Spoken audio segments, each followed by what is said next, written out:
Hi, my name is Morne and this is my wife Kim and our little boy Cal. We got married in June 2012, and it wasn't long after that we found out we were pregnant, which was quite a surprise because we weren't anticipating it being that soon.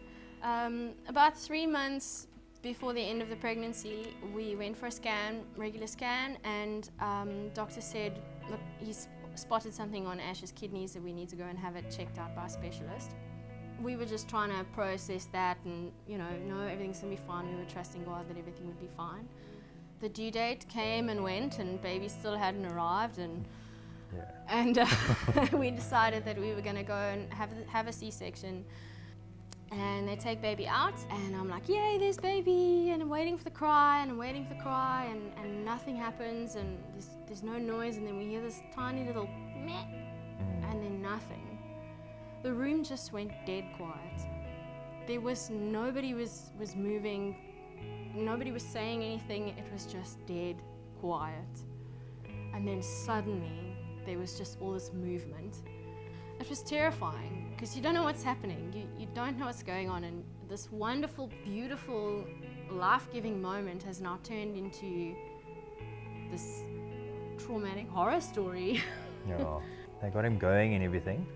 And I mean, for the first couple of days, I'd go in there and I mean, he looked like there was nothing wrong.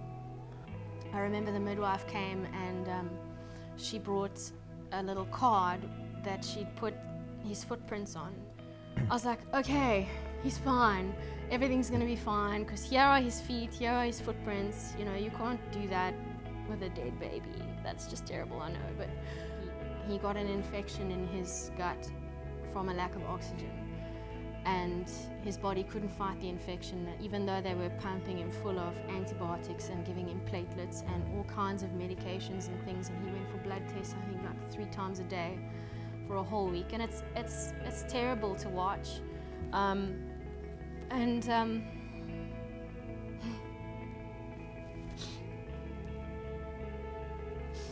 In the end, ironically, it was his kidneys that failed. And we lost him. Well, the first time we got to hold him was after he passed away. It was very hectic. We weren't even there. No. They phoned us and said, you need to come, it's critical. No. And he passed away while we were on our way to the hospital. You have those moments when you're like, okay, God, so like, where were you? Like, where were you? God is so gracious that he really just showed me how he was standing right behind Ash's little bed thing that he was in, and he was standing like this with his arms over him, covering him. Because the thing in my heart, in a mom's heart, is my baby's all alone. Yeah. And God just showed me how his father heart was, your baby's not alone. I'm there with your baby. And it really brought such peace to my heart to know that God hadn't abandoned us. He was right there. He was right there, overshadowing everything.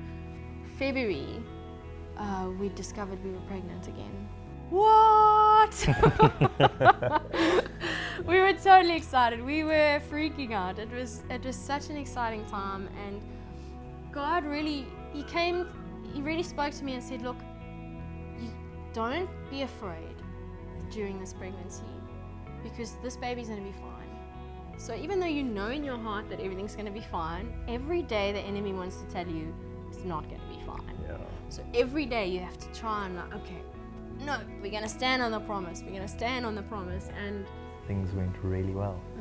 No, baby came out, no issues. yeah, he was 2 weeks early, and he was bigger than normal. He was healthier than normal. He was screaming his lungs out. He was. I never once asked God, where's my son, or what's happened to him? Where is he now? And one day in worship, he just showed me this beautiful picture of heaven. And this monstrous multitude of people, all sort of young adults kind of age, and Asher was one of them. And this great multitude it's all the babies that have been lost, all the miscarriages, all the aborted babies, all of the little infants that have died, and it was a massive crowd. And they were all standing in heaven, and they were all so happy and excited, and Asher was standing there, and I recognized him. And he had this look of mission complete, you know, like he was stoked, he'd done his thing, he was here now with God. And it was just so amazing for me, because how can you be sad after you've seen something like that? I mean, Yeah. God was so gracious. I didn't even ask him to prove to me where my son was. He just showed me. He said, I love you, and this is where your son is.